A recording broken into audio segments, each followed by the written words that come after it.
অনেকে টাকা অনেক বেশি কামান কিন্তু টাকা রাখতে পারেন না, অর্থাৎ তার পার্সোনাল মানি ম্যানেজমেন্টের যে প্রসেস সেটা আসলে সঠিকভাবে জানা নাই। অর্থাৎ আপনি অল্প ইনকাম করেন আর বেশি ইনকাম করেন, যাই করেন না কেন সেটি থেকে কিন্তু কিছু না কিছু অংশ আপনাকে প্রতি মাসেই সেভিংস করতে হবে। তা ব্যবসা করে করেন অথবা অন্য কোনোভাবে করেন, কারণ আপনি যদি মানি ম্যানেজমেন্ট করতে না পারেন তাহলে আপনার পকেটে যা টাকা থাকবে তা পুরোটাই আপনার শেষ হয়ে যাবে। অর্থাৎ আপনার যা ইনকাম হবে তা তো শেষ হবেই। আপনার ব্যবসায় যদি থাকে টাকা, দেখবেন চালান টাকা বা মূল টাকা থেকেও আপনার ব্যয় হয়ে যাচ্ছে।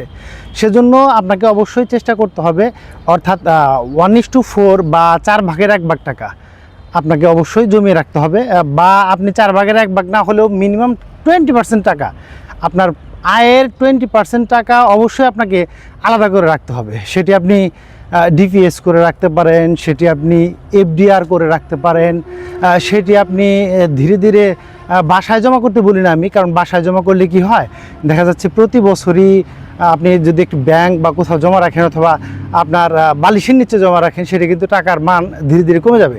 কারণ প্রতি বছরই প্রায় 10%-এর মতো কমে যায় টাকার মান। তো 5 বছরে তো 50% কমে যাবে, তার মানে অর্ধেক কমে যাবে। 1 লক্ষ টাকা থাকলে সেটির মান 50,000-এ চলে আসবে।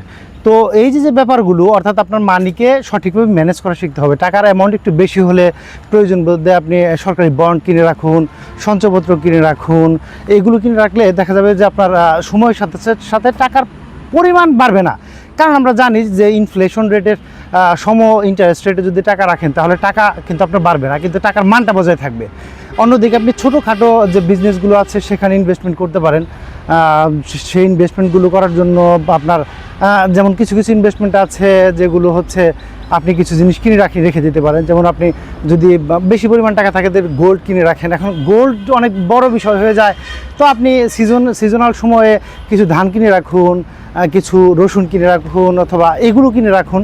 এগুলো সংরক্ষণ করুন আপনি, এবং মৌসুম বিহীন সময়ে আপনি এগুলো বিক্রি করে আপনার টাকাটাকে উদ্ধার করে আবার অন্য জায়গায় রেখে দিতে পারেন। তো মানি ম্যানেজমেন্ট খুব একটা বড় ব্যাপার। আপনি যদি ম্যানেজমেন্ট অর্থাৎ পার্সোনাল মানিগুলো আপনি ম্যানেজ করতে না পারেন তাহলে সেটি আপনার আত্মীয় স্বজন, পরিবার, বন্ধুবান্ধব এগুলোর মাঝে কিন্তু ব্যয় হয়ে যাবে। তো আপনাকে মানিটাকে ম্যানেজ করতে হবে। আপনি যাই আয় করুন না কেন, সেটি 10,000, 20,000, 40,000, 50,000, 1 লাখ যাই আয় করুন, সেটিতে অবশ্যই 20% থেকে 25% পর্যন্ত আপনাকে সেভিংস করতে হবে। এটি যদি না করেন তাহলে কিন্তু আপনার যে আয় বা আয়ের যে ক্ষমতা সেটি একসময় কমে আসবে, তখন কিন্তু আপনি বিপদে পড়ে যাবেন।